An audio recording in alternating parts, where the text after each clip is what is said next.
Si Dr. Karen ay isang residente sa isang lumang ospital sa gitna ng lungsod.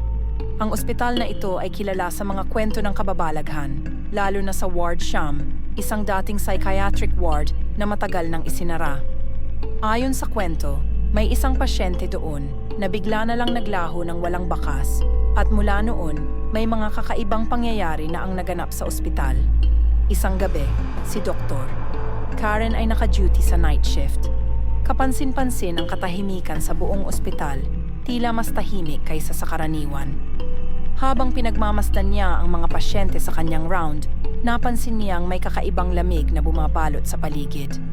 Pinilit niyang huwag pansinin ito, iniisip na bunga lamang ito ng kanyang pagod. Bumalik siya sa nurse station, ngunit bago siya makaupo, isang tawag sa intercom ang sumalubong sa kanya. Dr. Karen, pumunta ka sa Ward Sham. Kailangan ka ng pasyente. Biglang bumangon ng takot sa kanyang dibdib. Ang Ward Sham ay matagal nang isinara at walang pasyenteng naka-admit doon. Hindi maaring may tumawag mula roon. Nagatubili siya, ngunit nagpasya na ring tingnan ito.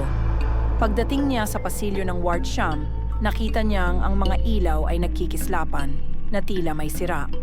Dahan-dahan siyang naglakad papasok, at sa kanyang pagdating, napansin niyang may isang kwarto na nakabukas, room Sham, naraan, at 13. Hindi niya maalala na may kwarto pang nabubuksan sa Ward Sham mula noong isinara ito. Nang buksan niya ang pinto, nakita niya ang isang kama at sa ibabaw nito may isang babaeng pasyente na nakahiga, balot sa puting kumot. Ang babae ay nakatingin lamang sa kisame, hindi kumikilos. "Miss, ano pong kailangan ninyo?" tanong ni Doktor. Karen, sinusubukang itago ang kanyang takot. Biglang bumaling ang ulo ng babae, napakabilis, na parang walang buto sa leeg. Ang kanyang mga mata ay maputla at tila walang buhay, pero ang kanyang bibig ay ngumiti ng malalim. "Tulungan mo ako, doktora," bulong nito. Nag-freeze si Dr. Karen. Ang babae ay tila hindi tao. Ang kanyang mukha ay may mga sugat at mga bakas ng pagtitiis. Nang subukan niyang lumapit, biglang nagsara ang pinto ng kwarto sa likod niya at ang mga ilaw ay tuluyang namatay. Ang tanging ilaw na naiwan ay mula sa ilaw ng silid na kinalalagyan ng pasyente.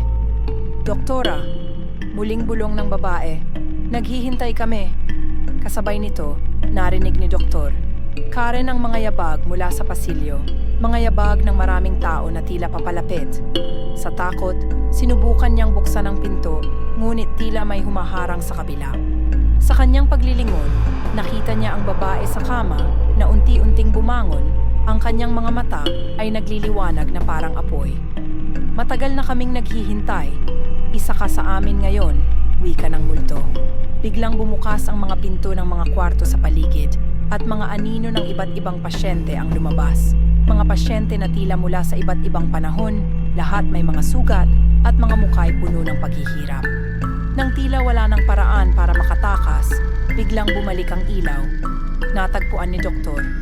Karen ang sarili niyang nakatayo sa harap ng Ward Sham, ngunit ngayon ay sarado na ulit ang pinto ng Room Sham, naraan at 13, at wala na ang babae sa loob. Nang bumalik siya sa nurse station, iniisip na baka hallucination lamang ang lahat. Nakita niya ang isang matandang nurse na nakatingin sa kanya. "Anong nangyari, doktora? Para kang nakakita ng multo." Sinubukan niyang ngumiti at sabihin na walang anuman, pero sa kanyang paglingon, nakita niya sa bulletin board ang isang lumang larawan.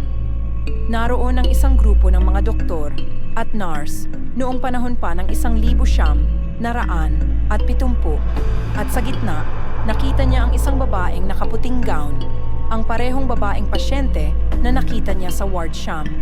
Hindi siya maaaring magkamali. Ito ang babaeng tumawag sa kanya sa gabing iyon. Ngayon, alam na niya kung bakit sarado ang Ward Sham. Hindi dahil sa isang pasyente ang nawala, kundi dahil ang kaluluwa ng mga pasyente roon ay nananatili, naghihintay ng mga susunod na darating.